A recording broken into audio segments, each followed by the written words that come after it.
പത്തനംതിട്ട കൊടുമണ്ണിൽ പുരയിടത്തിലെ തീ അണയ്ക്കുന്നതിനിടെ പൊള്ളലേറ്റ വയോധിക മരിച്ചു. കൊടുമൺ കൊറ്റംകുന്ന് സ്വദേശി ഓമനയാണ് മരിച്ചത്. ശ്രീജിത്ത് ശ്രീകുമാരൻ വിശദാംശങ്ങളുമായി. ശ്രീജിത്ത്, ഏറ്റവും പുതിയ വിവരങ്ങൾ എന്താണ്? ഉച്ചയോടുകൂടിയാണ് അനുജ ഈ പുരയിടത്തിൽ, കൊറ്റംകുന്നിലെ പുരയിടത്തിൽ, റബ്ബർ പുരയിടമാണ്. ആ റബ്ബർ എസ്റ്റേറ്റിന് സമീപത്തെ തീ പടർന്നു പിടിച്ചത്. നാട്ടുകാർക്കൊപ്പം ഓമന സുരേന്ദ്രൻ എന്നാണ് അവരുടെ പേര്. 61 വയസ്സായിരുന്നു. ഇവരും പുരയിടത്തിൽ തീ അണയ്ക്കാൻ ശ്രമിക്കുകയായിരുന്നു. ഈ സമയത്താണ് തീ വല്ലാതെ പടർന്നു പിടിച്ചത്. ഇവരുടെ ശരീരത്തിലേക്ക് തീപ്പൊള്ളൽ ഏൽക്കുകയായിരുന്നു. ശേഷം ബോധരഹിതയായി നിലത്തേക്ക് വീണു.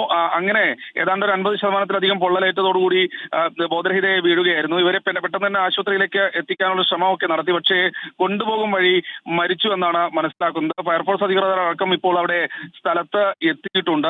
മറ്റു കൂടുതൽ വിശദാംശങ്ങൾ ലഭ്യമായിട്ടില്ല. മൃതദേഹം എന്തായാലും പത്തനംതിട്ട താലൂക്ക് ആശുപത്രിയിലേക്ക് മാറ്റിയിട്ടുണ്ട്. അനുജ, പത്തനംതിട്ട കൊടുമണ്ണിൽ പുരയിടത്തിലെ തീ അണയ്ക്കുന്നതിനിടെയാണ് ഉച്ചയോടെ വയോധികയ്ക്ക് പൊള്ളലേറ്റത്.